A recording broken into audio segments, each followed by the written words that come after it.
Alright, I just pulled over to adjust some of the zips on my jacket because it's actually a little bit chilly out. I don't know if you can tell, but it's kind of dark and it's a little bit cool and windy.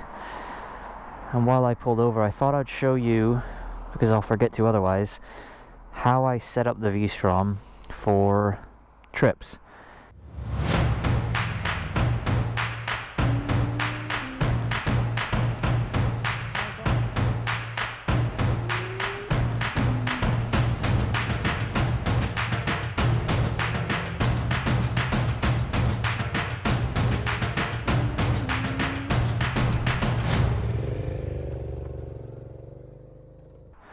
This is pretty much the same setup I'll use for a weekend trip versus a long trip.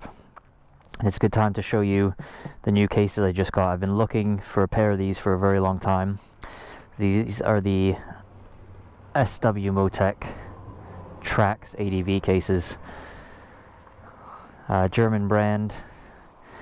I've been looking to get my hands on a pair for a long time and I found some. This is actually my first kind of decent trip with them. They're both, I have the large case on both sides, so you can see they are pretty wide, and it's actually way too much space for me alone when I have my Moscow Moto duffel bag as well. But when the girlfriend is on the bike with me, it'll probably be a good thing to have the two larger cases. But yeah, as you can see, so I like to use two hard cases on the side and then the soft one on top. There's obviously big debates about, you know, soft versus hard luggage. As most people should tell you, there's pros and cons to both. And I opted to go for a mixture of the two. The reason I chose hard side cases is they provide a certain amount of ease of use and importantly security that soft luggage doesn't. So, you know, these are, you can lock them. They're a bit harder for them to be stolen or broken into, which I like. You know, if I park the bike somewhere, I can just take off this one bag if I'm worried about stuff getting stolen, if I'm going to leave the bike somewhere for a little bit. If it was all soft luggage, then it's a bit harder to keep it secure. I mean, you can use these kind of like steel cargo nets, but those could be chopped through pretty easily as well. But then I went with the Moscow Moto, the soft luggage up top, because it gives you some of the benefits that soft luggage does. This thing's super versatile. You know, when you pull it off, it's got two backpack straps, so you can put it on your back, carry the two cases. If I'm going in somewhere and taking everything in, I can do that in one go. It's really great for camping. You know, it's got this specific slot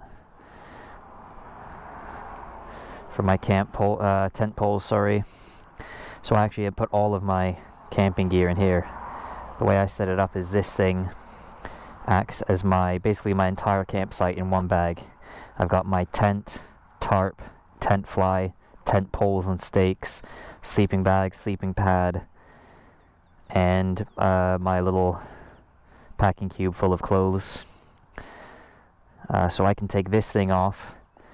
Let's say I arrive to camp and it's perhaps raining or something like that, or I have a little bit of a walk to a campsite. Instead of having, you know, the sleeping bag in here and the tent in here and the sleeping pad in there, I can take this one bag off, carry it somewhere if I want to, and I know that I have my entire kind of campsite in here. And then of course in the two hard cases I have stuff like you know, some electronics. I have my cooking and food related stuff, shoes, things like that. I use these Night Eyes dual cam jams to strap it down. I know lots of guys use rock straps and other things. I wanted something that was a bit versatile as well. So these things came in, I got the 12-foot length. I think that's the shortest that these come in. You could of course use another 1-inch kind of tie down strap. It's really the cam jam buckle that's important. But I just cut these down to about 6 or 7 feet each, which of course gives me way too much extra length. But the reason I didn't chop a bunch more off is because if I ever need to tow the bike out, leaving the extra length would allow me to combine the two of them and have, you know, somewhere around 12 to 15 feet of strap versus, you know, 8 feet or something that might not quite be enough. And yeah, rock straps, like I said, rock straps and stuff like that are fantastic, but these are stronger. I could tie down the bike. Let's say the bike breaks down and I have to put it on a trailer. I could use these to tie the bike down. They've got a much stronger working and brake limit. So that's the reason I went with those, and they're still pretty compact. What else? This is the larger of the two duffel bags that Moto offers. Unfortunately, I wasn't sure if it would or not, but it does overhang the cases a little bit. I was hoping that it wouldn't. So if I want to, the case is open from the back upwards like this. So if I wanted to open these cases, I have to actually loosen these off a little bit and then just shift the Moto duffel bag just a fraction, but that's not bad. These loosen just like that, and then just give them a pull to tighten it back down, so it's really not that big of an issue.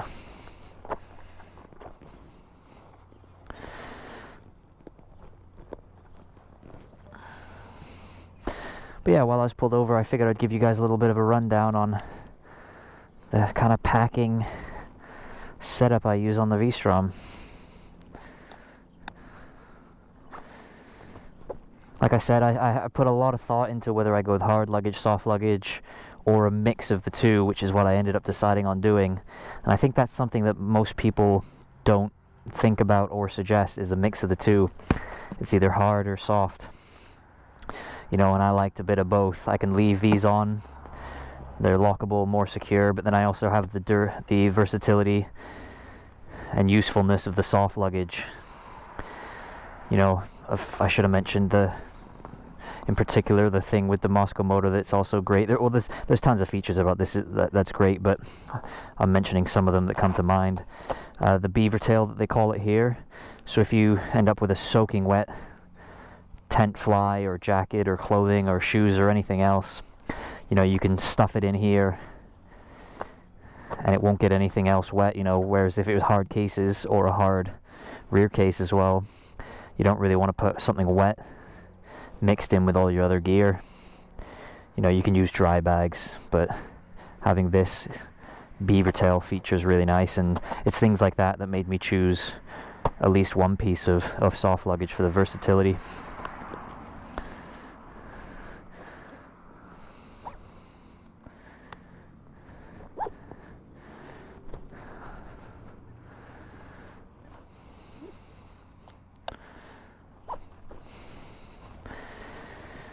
I'll probably try to do a more in-depth video regarding the setup, or the trip setup in the future. Perhaps maybe I'll open up and show everyone all of my actual contents and how I pack it specifically. But for now, that's a decent little overview.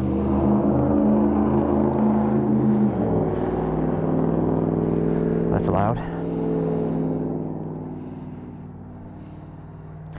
What else? I guess the only other thing that I might mention is the app I often use for navigating is called Scenic. It's a motorcycle specific navigation app, and I highly recommend it. It's brilliant. They're about to release the third iteration of it, which will be a big update.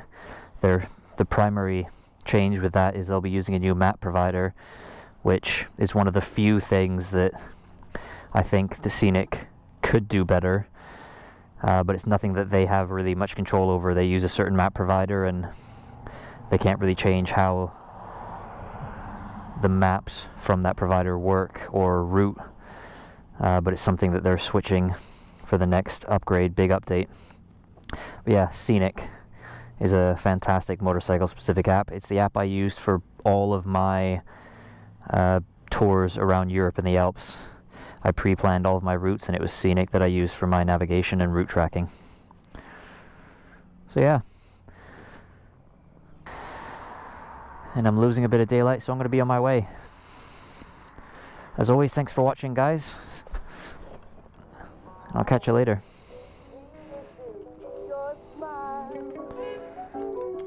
Just as I